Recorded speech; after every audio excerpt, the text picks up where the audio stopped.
Toastmaster. Toastmasters, ladies and gentlemen, very good morning. The earliest indication that he would light up the world was the day on which he was born.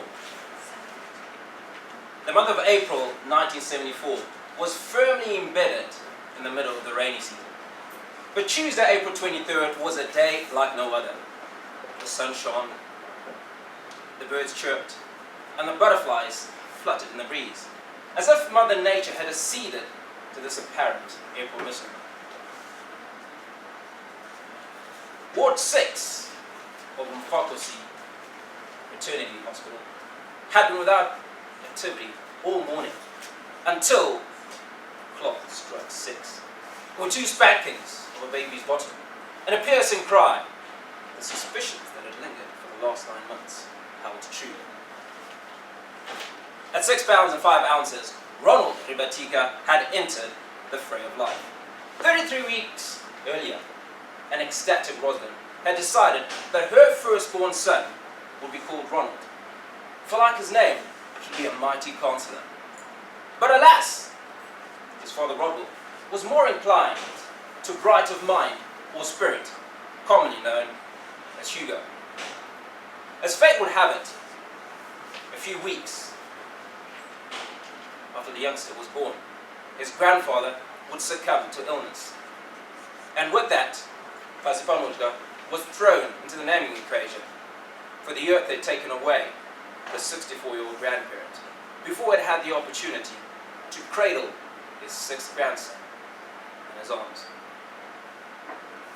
At 5.5 years of age, the Ribatikas decided to give up the dusty streets of township life for the leafier suburbs of Harare, and with that, Hugo's first encounter with the English language. His sister Jess and he were born 2 years apart, and would find great novelty in speaking to all the white people that would walk up and down 79th Avenue. Their greeting, the perfect rendition of the Queen's language as they knew it. Finson, finson, finson. Don't ask me what that means, because I don't have Hugo soon found companionship in age mates, Adrian and Garrett, who lived a couple of houses from him. The ensuing multiracial friendship is exactly what Hugo needed to overcome the language barrier. The earliest indication that he had indeed overcome the obstacle was the frequency with which he was asked to read at assembly, recite prose, or narrate at the annual nativity play at Havenbury School. Even Mrs. Butler, the old white lady who lived across the street, would often remark to Mrs. Ribatika about how well her son spoke.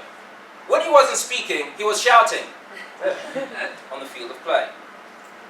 Cricket, soccer, tennis were his first loves. And as a 10-year-old, not really knowing right from wrong, he chose to play in a Colts football match instead of taking mandatory bed rest.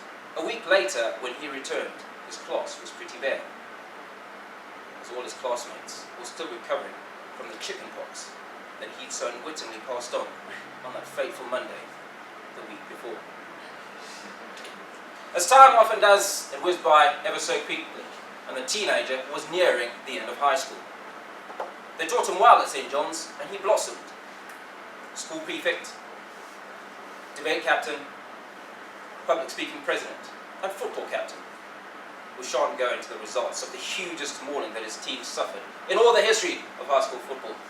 30 years on, and he's still recovering. What will Hugo do with his life? Is a song that rumbled on in the Ribatika household for many a day. His mom's suggestion to go into banking came out tops. Hello, Barclays Bank. He hit the ground running, making friends and stopping frauds between cups of coffee in the bank's back office. Impetuous, as most adolescents are, he soon found the mundane nature of banking boring. A couple of years later, he'd been whisked away by one of the bank's esteemed clients, and he found himself the 21-year-old administrator of a large packaging concern. He enjoyed it. for a moment, and the Rolling Stone continued to gather little moss as he went from job to job. 10 to be exact, in a space of 11 years. He did learn a thing or two in that time. Advertising, marketing, sports management. An MBA is next on the agenda, or somewhere on it. In years gone by, he worked for Zimbabwe's public broadcaster. He ran the country's largest cricket franchise. He started a foundation for young people. He met a girl, fell in love, got married. 2 kids later, she left him. He misses them every day. Across the Limpopo he travelled to seek his fortune and make a fresh start. Possibly in front of the camera. But certainly an opportunity to make friends like these. He's 45 and still counting.